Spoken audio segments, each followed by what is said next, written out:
વાત કરીએ વડોદરાની તો વડોદરામાં વહેલી સવારે ધોધમાર વરસાદ, અડધો કલાકમાં જ 2 ઇંચ વરસાદથી વડોદરા પાણી થયું। ભારે વરસાદને પગલે ચોતરફ જળબંબાકારની સ્થિતિ સર્જાઈ છે તો રસ્તાઓ પર જળબંબાકાર થતા વાહન ચાલકોને પણ હાલાકી ભોગવવાનો વારો આવ્યો છે। નીચાણવાળા વિસ્તારોમાં પાણી ભરાતા લોકોને હાલાકી, રાવપુરા, મકરપુરા, કારેલીબાગ, સયાજીગંજમાં પાણી ભર્યા હોવાના દ્રશ્યો સર્જાયા છે તો વડોદરામાં વહેલી સવારથી જ ધોધમાર વરસાદ વરસી રહ્યો છે ત્યારે લોકોને હાલાકી ભોગવવાનો વારો આવ્યો છે તો અનેક વિસ્તારોમાં પાણી ભર્યા હોવાની સ્થિતિનું પણ નિર્માણ થયું છે।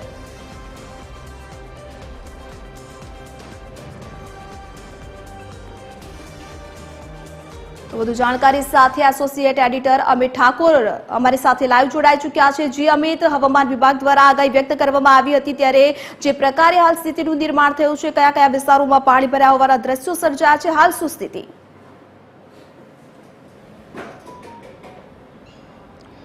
જુઓ, વડોદરામાં વહેલી સવારે વરસાદ પડ્યો છે અને જે રીતનો વરસાદ પડ્યો છે માત્ર અડધો કલાકમાં 2 ઇંચ જેટલો વરસાદ વરસી ગયો છે અને તેને કારણે ઘણા જે નીચાણવાળા વિસ્તારો છે તેમાં પાણી ભરાઈ ગયા હતા। જોકે રાહતની વાત એ છે કે ત્યારબાદ વરસાદ રોકાયા બાદ એ પાણી હવે ધીમે ધીમે ઉતરી રહ્યા છે, પરંતુ જે રીતે આગામી 24 કલાકનું એલર્ટ છે તેને લઈને વડોદરાનું જે વહીવટીતંત્ર છે એ સજ્જ છે।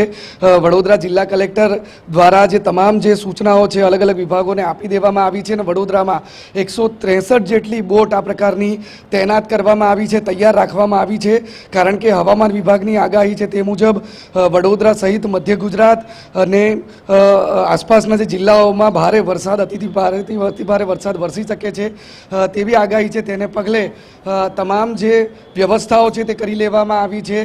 જો પૂરની પરિસ્થિતિનું નિર્માણ થાય તો તેમાં ફસાયેલા લોકોને બહાર કાઢવા માટે આ પ્રકારની જે બોટો છે 163 જેટલી બોટો વડોદરા શહેરમાં તૈયાર રાખવામાં આવી છે। તમામને સ્ટેન્ડ ટુ રહેવાના આદેશ આપવામાં આવ્યા છે। શું આદેશ છે, તમને શું સૂચના છે?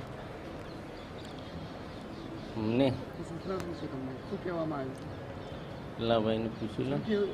એટલે બોટ તૈયાર છે? હા, બોટ તો તૈયાર જ છે આપણા, એટલે જે ફસાઈ જાય ને એમને કાઢવા માટે જ અમે છું।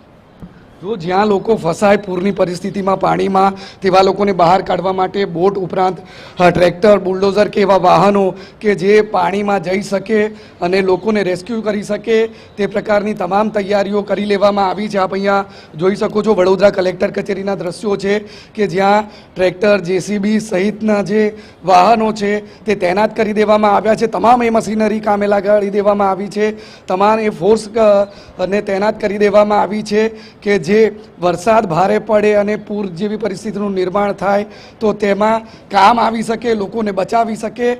એ તમામ તૈયારીઓ વડોદરા જિલ્લા કલેક્ટર કચેરી તરફથી વડોદરા જિલ્લા કલેક્ટર દ્વારા કરી દેવામાં આવી છે। કોર્પોરેશન હોય કે અન્ય સંબંધિત વિભાગો હોય, ફાયર બ્રિગેડ હોય, તમામને આદેશ આપી દેવામાં આવ્યા છે।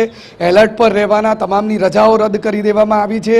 જે પણ અધિકારીઓ રજા પર હતા તેમને પરત બોલાવી લેવામાં આવ્યા છે, કારણ કે જે રીતની આગાહી છે હવામાન વિભાગની તે રીતનો વરસાદ સવારમાં મોડી રાત્રે પણ અને સવારમાં પણ વરસ્યો છે। અત્યારે થોડો વિરામ લીધો છે, પરંતુ હજી પણ આવનારા 24 કલાક ભારે છે અને એટલા માટે જ કોઈ પણ પ્રકારનું રિસ્ક વહીવટીતંત્ર લેવા નથી માંગતું અને તેને જ લઈને તમામ જે તૈયારીઓ છે એ કરી લેવામાં આવી છે। જી અમિત, સમગ્ર માહિતી સાથે આપ જોડાયા તે બદલ આપનો આભાર।